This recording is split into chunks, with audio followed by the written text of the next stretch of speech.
नमस्कार, स्वागत है आप सभी का न्यूज 18 मध्य प्रदेश छत्तीसगढ़ देख रहे हैं आप। मैं हूं अपर्णा मौजम और शुरुआत कर रहे हैं बड़ी खबर के साथ, जो सूत्र बता रहे हैं कि 8 जून को नरेंद्र मोदी प्रधानमंत्री पद की शपथ ले सकते हैं। बड़ी खबर आपको बता रहे हैं, एक बार फिर प्रधानमंत्री पद की शपथ ले सकते हैं नरेंद्र मोदी। 8 जून को शपथ ले सकते हैं, ये बड़ी खबर आपको बता रहे हैं। इससे पहले एनडीए ने बैठक बुलाई है और साथ ही इंडिया ने भी, जो इंडिया अलायंस है, उसने भी अपने सहयोगियों के साथ शाम 6 बजे बैठक बुलाई है।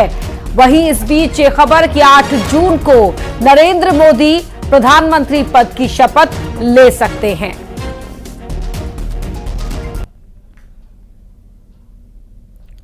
तो सूत्रों के हवाले से ये बड़ी खबर आपको बता रहे हैं। नई सरकार को लेकर लगातार मंथन हो रहा है।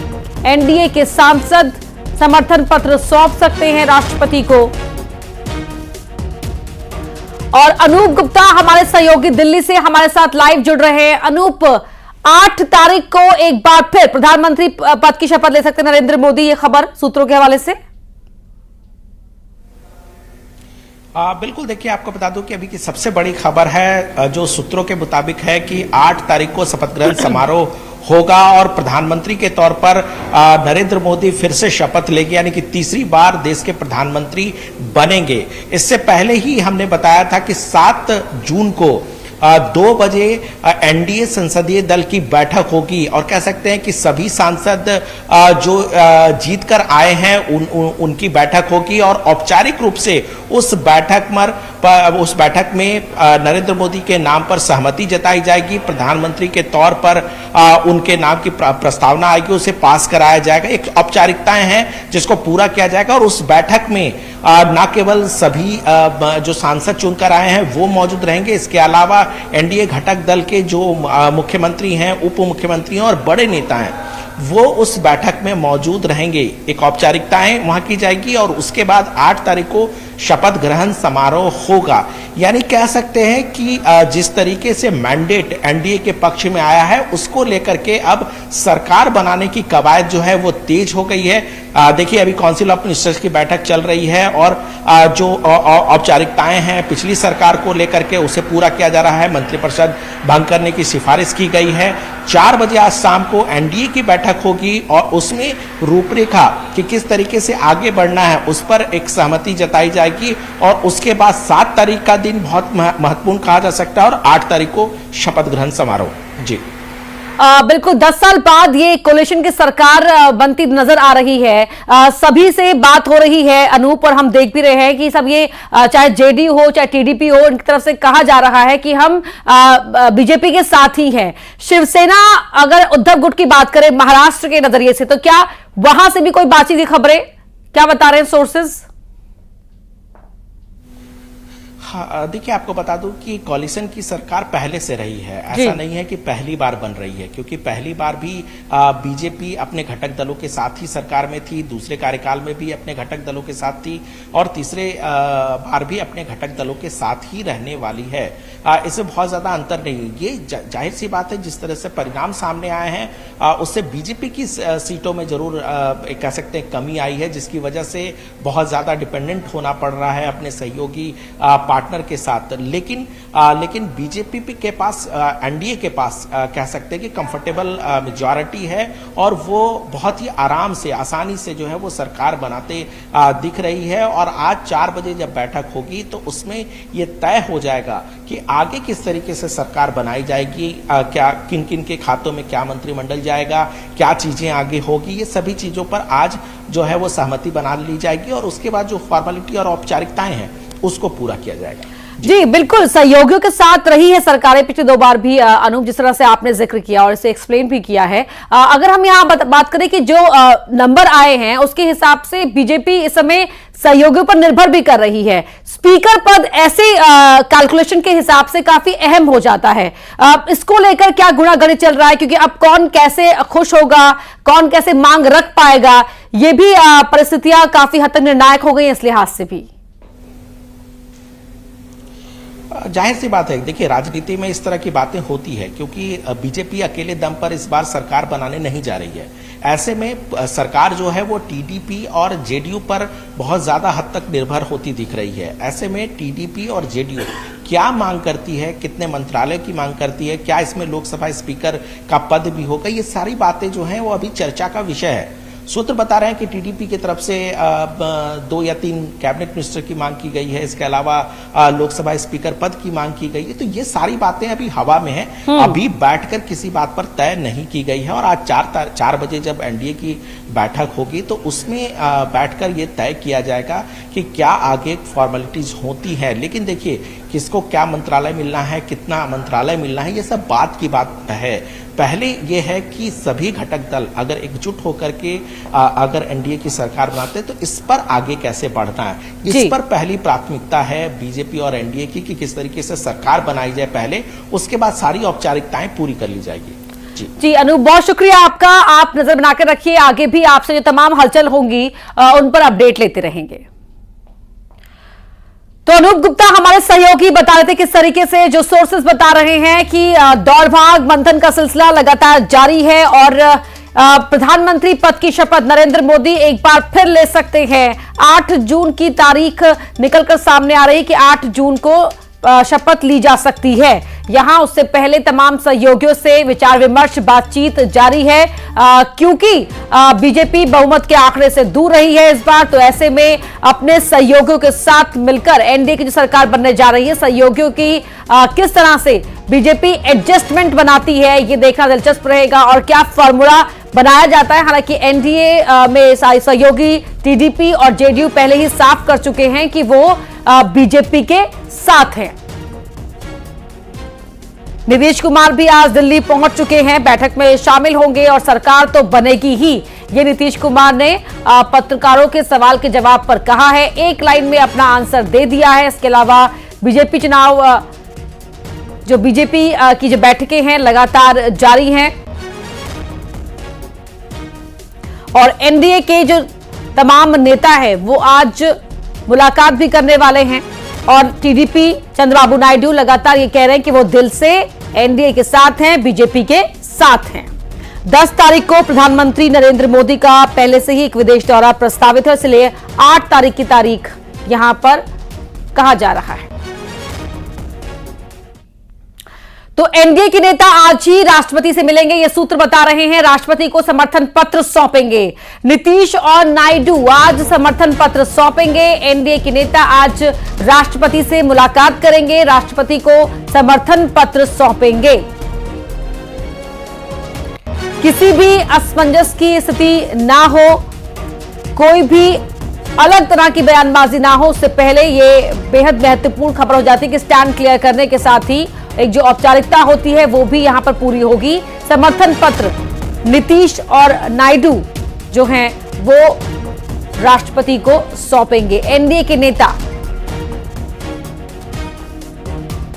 आज समर्थन पत्र सौंपेंगे, ये सूत्र बता रहे हैं। नई सरकार को लेकर जिस तरह से गहमा गहमी मंथन लगातार हो रहा है, उसी को देखते हुए तमाम तरह की जो कयासों का दौर है वो जारी है और ये बड़ी खबर आपको बता रहे हैं। लोकसभा 2024 का नतीजा भी आप देख रहे हैं। NDA 292, India alliance 234, others 17।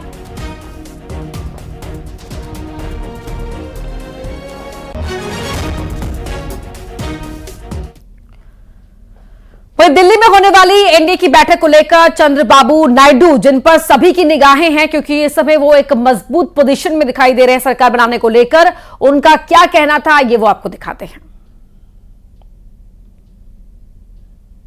We are in NDA. I am going for NDA meeting. In course of time, anything will report to you. Thank you. We are in NDA. I am going for NDA meeting. In course of time, anything will report to you. Thank you. तो हम NDA में हैं, आज NDA की बैठक है, हम बैठक में जा रहे हैं। चंद्रबाबू नायडू को आपने सुना, हम एनडीए के साथ हैं, एनडीए ने आज बैठक बुलाई है और हम उस बैठक का हिस्सा बनने के लिए जा रहे हैं। चंद्रबाबू नायडू ने अपनी तरफ से जो स्थिति है वो स्पष्ट करने की कोशिश की है। सभी की निगाहें यहां चंद्रबाबू नायडू पर टिकी हुई है। साथ ही जो एक और चेहरा है जिसकी हर मूव पर, सियासी मूव पर जो पंडित हैं वो लगातार नजर बनाए हुए हैं, वो है नीतीश कुमार। पटना से दिल्ली पहुंचे नीतीश और तेजस्वी एक ही फ्लाइट में आगे पीछे बैठे हुए थे। इंडिया की बैठक में शामिल होने के लिए तेजस्वी पहुंचे और एनडीए की बैठक में शामिल होने के लिए नीतीश कुमार पहुंचे। आप देख सकते हैं यही नीतीश कुमार ने कहा कि सरकार तो बनेगी ही।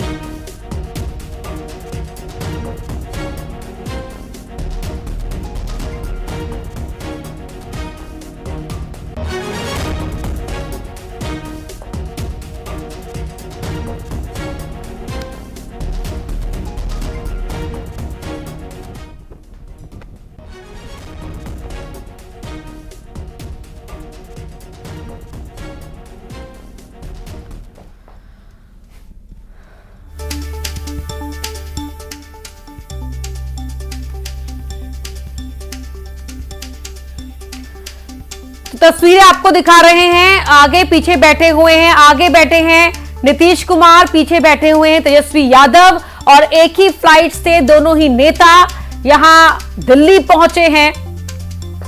और दिल्ली पहुंचने के बाद नीतीश कुमार ने कहा कि सरकार तो बनेगी ही। हालांकि कल जब नीतीश कुमार से मिलने बिहार बीजेपी के अध्यक्ष पहुंचे थे तो वो मिले नहीं थे, लेकिन आज यहां पहुंचे हैं नीतीश कुमार, दिल्ली पहुंचे हैं।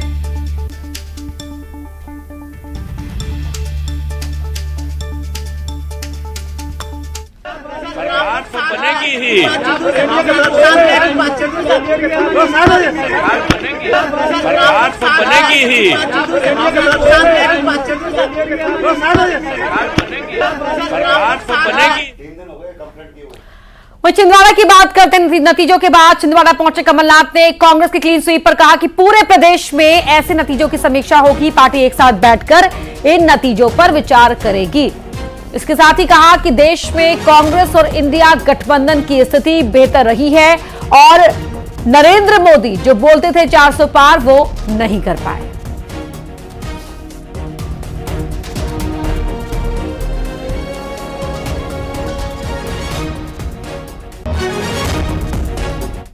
हम समीक्षा करेंगे कि केवल एक सीट की बात नहीं है, कितनी लंबी हार हुई है, ये भी एक सोचने की बात है। पर देश में हमारा गठबंधन क्या अच्छा परिणाम आए। जो मोदी जी कहते थे 300 पार 400 पार, तो 240 पार आए और हमारे गठबंधन की अच्छी सीटें आई हैं। अब ये अगली आने वाले समय की राजनीति को एक नया मोड़ देगी। खबर भोपाल से है, जहां सीएम डॉक्टर मोहन यादव से मिले हैं शिवराज सिंह। सीएम आवास पर मुलाकात की है। शिवराज सिंह ने ऐतिहासिक जीत पर बधाई दी है। डॉक्टर मोहन यादव से मुलाकात करने पहुंचे हैं पूर्व सीएम शिवराज सिंह चौहान। तस्वीरें आप देख रहे हैं। मुख्यमंत्री डॉक्टर मोहन यादव ने मुंह मीठा करवाया इस मौके पर। ये मध्य प्रदेश में क्लीन स्वीप किया है बीजेपी ने, 29 की 29 सीटों पर कमल खिला है। ऐसे में शिवराज सिंह चौहान भी मुख्यमंत्री को बधाई देने के लिए पहुंचे। इस ऐतिहासिक जीत पर बधाई दी है शिवराज सिंह चौहान ने मिलकर मुख्यमंत्री डॉक्टर मोहन यादव को। तस्वीरें आप उस मुलाकात की देख रहे हैं। याद होगा आपको, विधानसभा चुनाव के नतीजों के आते ही अगले दिन शिवराज सिंह चौहान ने कहा था कि मिशन 29 पूरा करेंगे और 29 की 29 सीटों को जीतकर 29 फूलों की माला प्रधानमंत्री मोदी को पहनाएंगे। और राज्य में सीएम डॉक्टर मोहन यादव के कार्यकाल में ये उपलब्धि, ऐतिहासिक उपलब्धि बीजेपी ने हासिल की और ये ऐतिहासिक जीत पर बधाई देने के लिए शिवराज सिंह चौहान मिलने पहुंचे हैं सीएम डॉक्टर मोहन यादव से।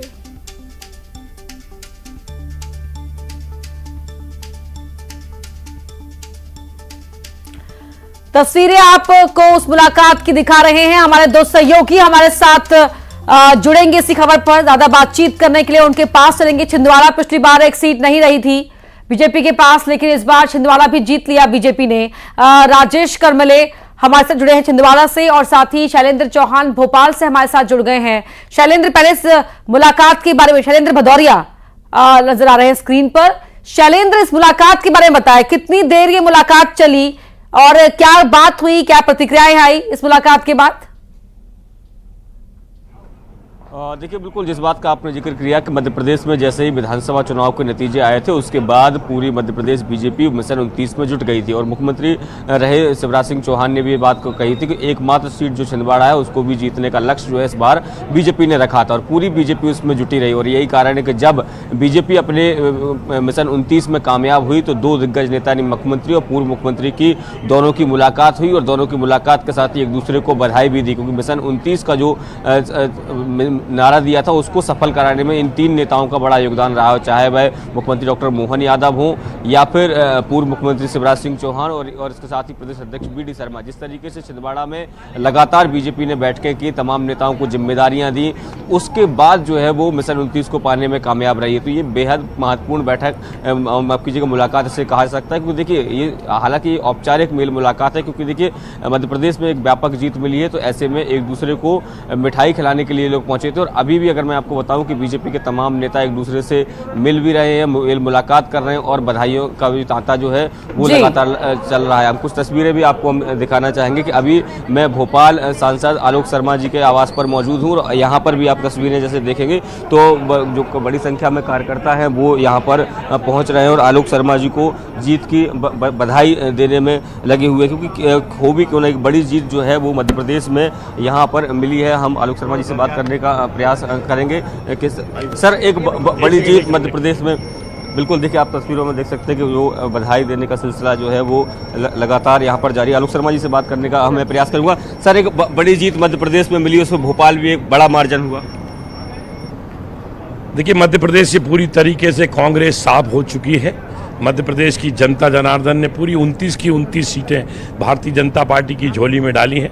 मैं मध्य प्रदेश की जनता जनार्दन को बहुत बहुत धन्यवाद देना चाहता हूं कि कहीं ना कहीं मध्य प्रदेश की जनता जनार्दन लगातार 2003 का विधानसभा चुनाव हो, 2008 का विधानसभा चुनाव हो, 2013 का विधानसभा चुनाव हो, 2019 में, 2023 में, 2024 में, तो 29 की 29 लोकसभा के ऊपर उन्होंने भारतीय जनता पार्टी को अपना आशीर्वाद दिया। मैं मध्य प्रदेश की जनता जनार्दन का बहुत बहुत धन्यवाद देता हूँ। कमलनाथ जी कह रहे हैं कि अब आत्ममंथन का समय आ गया, क्योंकि एक बड़ी जीत जो है वो बीजेपी को मिली। कांग्रेस ने कहां गलती की है, इसको ध्यान में रखना होगा। देखिए, ये बात बिल्कुल सही है कि ये पीढ़ी परिवर्तन के दौर से हमारा देश गुजर रहा है। कांग्रेस से बहुत पुरानी पार्टी है, अब कांग्रेस पार्टी बूढ़ी पार्टी हो चुकी है, नौजवानों को मौका नहीं देती। कांग्रेस पार्टी की हार के लिए सही बोल रहे हैं कमलनाथ जी, मंथन करना चाहिए, और मंथन चिंतन ही नहीं करना चाहिए। राजनीति से संन्यास लेकर वानप्रस्थ की ओर कांग्रेस के नेताओं को प्रस्थान करना चाहिए। एक आखिरी सवाल, ईवीएम पर सवाल खड़े करते थे, लेकिन देश भर में जब इंडिया गठबंधन की इतनी सीटें आई तो अब कोई बोलने को तैयार नहीं है कि तो वो सफेद झूठ बोलते थे। चुनाव आयोग पे पूरा भरोसा है, निष्पक्ष है। अगर निष्पक्ष बहुमत से मतलब भाजपा को अगर मिलता है तो ईवीएम की बात होती है, आज उनको मिल गया, क्यों नहीं हो रही है? तो कहीं ना कहीं चोर की दाढ़ी में तिनका है, इसको समझना पड़ेगा। तो आलोक शर्मा जी हैं, वो कह रहे हैं कि ईवीएम जब बीजेपी जीतती है तो ईवीएम की बात कही जाती है, लेकिन जब कांग्रेस को भी अच्छी खासी सीटें मिली है तो अब नेता उस पर नहीं। ठीक है, तो बिल्कुल शैलेंद्र जी, शैलेंद्र आप अपनी बात कंप्लीट कर लीजिए। हाँ, तो बिल्कुल मैं वही बता रहा हूँ कि मध्य प्रदेश बीजेपी में लगातार जो है वो जश्न का माहौल है, क्योंकि हो भी क्यों ना मिशन 29 का जो नारा दिया था वो कामयाब, बिल्कुल मिशन 29 के नारे को पाया है, फतेह किया है इस मिशन को बीजेपी ने, और जो 29वां फूल खिला है, कमल खिला है जिस सीट पर, वो है छिंदवाड़ा, जहां से राजेश करमले हमारे सहयोगी जुड़े हुए हैं। राजेश, छिंदवाड़ा कमलनाथ का गढ़ नहीं रहेगा, बीजेपी उस पे भी सेंधमारी कर लेगी, ये विश्वास कल तक कोई नहीं कर रहा था, लेकिन ऐसा हुआ। नतीजों में कमलनाथ ने खुद कहा कि समीक्षा करेंगे। जरा बताएं कि अब वहां किस तरह की हलचल है, किस तरह से चीजें चल रही हैं वहां पर। जी देखिए, आज कमलनाथ यहां आए थे, तकरीबन आधा से पौन घंटा उन्होंने पहले कार्यकर्ताओं से बात की, उसके बाद समीक्षा बैठक रखी थी। समीक्षा में तमाम नेताओं से कहा था कि वो बताएं कि आखिर इस तरीके की स्थिति क्यों बनी, हम इतनी बुरी तरीके से पराजित क्यों हुए। नेताओं ने भी अपने अपने विचार रखे। जाहिर है कुछ कमियां बताई गई, कुछ ये बताया गया कि क्यों हम यहां हारे। इसके बाद मुख्यमंत्री कमलनाथ और सांसद नकुलनाथ जो पहले रहे हैं, उन्होंने अपना भाषण दिया, अपना उद्बोधन दिया और कार्यकर्ताओं से साफ किया, नेताओं से साफ किया कि वो लगातार छिंदवाड़ा में बने रहेंगे, ध्यान देंगे और इस चीज को तय करेंगे कि आखिर आगे का रास्ता कैसे तय किया जाए। इसके अलावा उन्होंने ये भी स्पष्ट कर दिया कि इतना बड़ा चुनाव था छिंदवाड़ा का, ये काफी अजीब चुनाव था, उन्होंने स्पष्ट कर दिया, काफी कठिन चुनाव था। उसके बावजूद जो लोग उनसे जुड़े रहे हैं वो लगातार बने रहे हैं और आगे की भूमिका क्या होगी, किस तरीके से आगे फाइट करना है, चूंकि अभी अमरवाड़ा में उपचुनाव होने हैं विधानसभा के, उसकी तैयारियां कैसे करनी है, इस पे उन्होंने जोर दिया। जी तो क्या बड़ा कारण छिंदवाड़ा में हार का मान रही है कांग्रेस? जिस तरह से अगर समीक्षा की जाए राजेश, क्योंकि आप भी लंबे समय से छिंदवाड़ा को कवर करते रहे हैं, आप देखते हैं सियासी हलचल, जो टूट फूट की बीजेपी ने कांग्रेस के अंदर या कमलनाथ के करीबियों को जो तोड़ने बीजेपी कामयाब रही, क्या उसका बड़ा नुकसान हुआ? या नकुलनाथ को लेकर जो वहां पर आंतरिक शिकायतें थी कार्यकर्ताओं की या पार्टी के दूसरे नेताओं की, उसका नुकसान हुआ? जी देखिए, ये जो है, इस पे आज कुछ लोगों ने अपनी अपनी बात रखी, कुछ नेताओं ने, जो हमारा खास तौर पे हमने देखा है, यहाँ पर बीजेपी ने जमकर तोड़फोड़ की है। कैलाश विजयवर्गीय जो यहाँ आए थे, उन्होंने तमाम बड़े नेताओं को अपने पाले में ले लिया, खास तौर पे दीपक सक्सेना जैसे नेता जो लगातार लोकसभा और विधानसभा चुनाव के रणनीतिकार की पैनल में हुआ करते थे। पूर्व मुख्यमंत्री कमलनाथ जब रणनीति बनाया करते थे तो उनकी पैनल में ये होते थे, ये तय करते थे कि कैसे चुनाव लड़ना है। अब इन नेताओं को पाले में कर लेना बीजेपी के लिए बेहद फायदेमंद साबित हुआ, क्योंकि उन्हें पता था कि कैसे चुनाव कांग्रेस लड़ती है। और ये जो बात सामने आई कि घर का भेदी लंका ढाए, जो एक कहावत बनी हुई है, ठीक ये कहावत सटीक बैठी बीजेपी को, वो तमाम बहुत शुक्रिया आपका राजेश, इस पूरी जानकारी के लिए। षड्यंत्र, आपका धन्यवाद पूरी बातचीत के लिए। और आप देखते हैं तेज रफ्तार में टॉप 20।